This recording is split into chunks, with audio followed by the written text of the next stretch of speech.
yadfa'u bin nasi ilal gharqi fi lujjatil lazaizil qaribatil mahsusah, dan nantinya akan mendorong orang kepada tenggelam dalam palung kelezatan yang berjangka pendek dan kelezatan secara fisik, hanya mengejar kesenangan-kesenangan fisik yang sementara ini yang sangat dekat ini. Wa yuhjabu anhum ma huwa arfa'u wa ala, dan akan menutup mereka dari cita-cita yang lebih tinggi dan lebih mulia. Wa yaghladul hissi, dan rasa kita menjadi keras. Fa yuhrimuhu mut'atut tatallu' ila mara'al ladzatil qaribah, sehingga tidak mampu dia untuk memahami kenikmatan di belakang kelezatan yang dekat ini. Wa mut'atul ihtimamatil kabira, dan kesenangannya akan memperhatikan persoalan-persoalan besar. Walaiqah, dan layak bidauril insanil azim fi hadzal ard, dengan peran umat Islam yang sangat besar di bumi ini. Walaiqah, dan yang laik kadzalika bimakhluqin, dengan makhluk yastakhlifullah, yang telah diberi tugas sebagai wakil fi hadzal mulkil arid, di tengah kerajaan yang besar ini. Jadi artinya bahwa dengan kita tenggelam dengan kesenangan dunia, dengan kemewahan, kemakmuran berlimpah ruah, mengikuti nafsu saja, keserakahan, tegel-tegelan, numpuk harta sebanyak-banyaknya, ini semuanya menghijabi, menutupi pikiran kita untuk mampu berpikir kepada masalah-masalah yang lebih penting, yang lebih mulia. Kita semuanya sebatas bagaimana mengisi perut kita masing-masing. Orang sudah tidak lagi berpikir tentang keadilan sosial. Orang sudah tidak lagi berpikir tentang supremasi hukum. Orang sudah tidak berpikir lagi kemakmuran bersama. Semuanya memikirkan dirinya masing-masing, melupakan semuanya itu, dan sudah tidak mampu lagi. Nggak paham. Begini saya ingin mengurai. Sesungguhnya manajemen, tatanan sosial, tatanan hukum, segala macam tatanan di sini yang dicipta oleh kita sekarang ini dalam bentuk negara yang modern, dengan parlemennya, dengan legislatifnya, yudikatifnya, eksekutifnya, dan sebagainya, dan sebagainya, dan sebagainya. Sangat sederhana bahwa manajemen itu, job description itu, sebelum kita membusungkan dada, kita mampu menciptakannya. Sejak zaman dahulu, waktu nenek moyang kita masih hidup sebagai kabilah-kabilah primitif, sebagai suku bangsa yang masih gypsy, yang jitan, yang berpindah-pindah dari hutan ke hutan, yang masih pakai koteka, yang belum berpendidikan. Apa itu tidak ada manajemen, tidak ada job description? Ada. Artinya mereka secara sederhana ada pembagian tugas di antara mereka, dan mereka menghormati kesepakatan itu. Selesai kok, hidupnya damai. Sebagian saya yang berburu, tugas saya mencari kijang dengan teman ini yang perkasa. Kamu tugasnya jaga kampung, ya kan begitu. Kamu tugasnya tukang obatin orang, kamu tugasnya tukang masak. Dalam kebersamaan, dalam suku yang primitif, mereka lebih damai ketika mereka masing-masing menghormati tugas sendiri-sendiri. Iya enggak? Sekalipun tanpa agama yang turun kepada mereka, dengan naluri mereka saja. Nggak usah dikatakan mencuri itu haram. Tanpa bimbingan siapapun mereka sudah paham mencuri itu kejahatan. Tanpa mengenal surga dan neraka, mereka mendapat kebanggaan ketika bisa menolong kepada sesamanya. Pada suku-suku primitif sudah ada nilai-nilai luhur itu kok. Ya kenapa kita sekarang jadi lebih rendah dari mereka? Ya Pak Yayat, kenapa kita jadi tega-tegaan dengan teman ini? Jiwa saling menolong sudah nggak ada lagi. Kemana itu hilangnya? Ya keserakahan juga.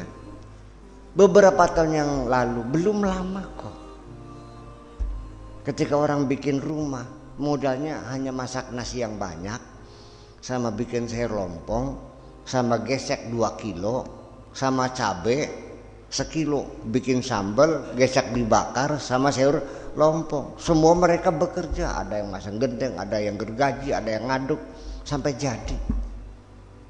Sekarang masih ada enggak? Bikin masjid aja tawar menawar kok. Bikin masjid yang dipakai sendiri tawar menawar, boro-boro ngebantu. Saya kira ketika kebersamaan sosial terbentuk,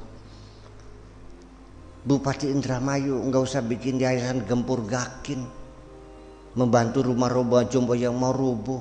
Cukup per RT yang ada di sekitar itu gotongnya juga selesai kok. Ya kenapa? Ya dibiarkan saja serubuhnya. Sampai menghantar orang mati saja. Kalau salawatnya nggak gede duitnya, hanya 2.000, nggak ada yang datang. Ya ini kan lama-lama kita kan dinerakai oleh kita sendiri kok. Jadi artinya bahwa Al-Quran ini sebagai catatan penting, surat-suratnya Allah untuk kita. Coba kita baca seolah-olah surat-surat dari Allah itu ditujukan untuk kita. Iya kan? Jadi artinya bahwa sehingga beberapa pemimpin mengambil pola untuk mempersatukan bangsa, untuk membangun patriotisme bangsa. Kadang-kadang perlu mencari musuh, sengaja berkonfrontasi dengan negara tetangga supaya kembali kesadaran itu ada. Sampai ke segitulah. Kadang-kadang kebakaran dibikin sendiri, kadang-kadang gempa dibikin sendiri untuk menarik perhatian masyarakat yang sudah lalai ini. Iya kan? Saya ingin mencoba kebersamaan dalam pikiran kita dari petunjuk Al-Quran.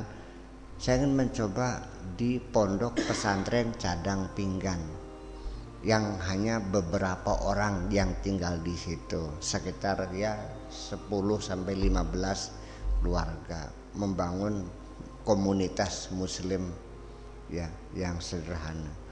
Ternyata juga masih ada pertengkaran aja. Rebutan apa kan? Ya kayak terbikin ke rebutan intip. Lah ya iya. Jadi kembali kita sudah lupa dengan tugas pokok kita sebagai Khalifatullah fil ardi untuk memakmurkan negeri ini. Itu tugas pokoknya, bukan mengislamkan orang seluruh dunia, bukan. Itu nggak bakal terjadi. Udkhulu fisilmi kafatu, bukan memaksa orang suruh masuk Islam semua. Artinya keselamatan kita ini secara total, keselamatan pangan, keselamatan budaya, keselamatan bahasa, keselamatan moral, keselamatan pertahanan, yang itu bukan orang masuk Islam gimana?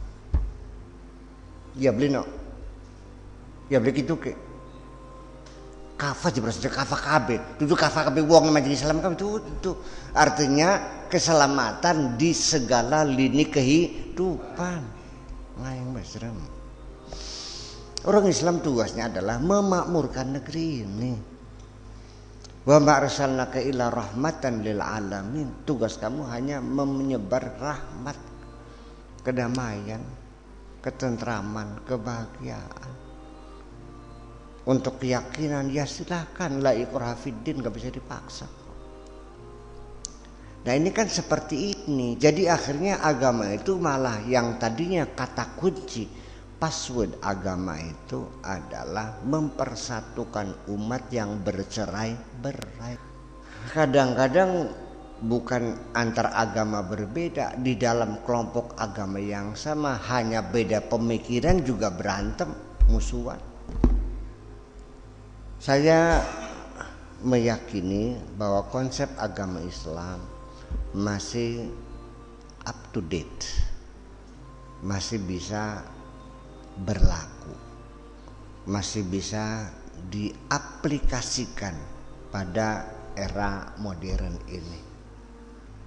Tetapi pertama kali yang perlu kita benahi konsep-konsep pemikiran itu yang perlu kita benahi dulu. Kalau tidak, konsepnya salah, ya semuanya menjadi salah.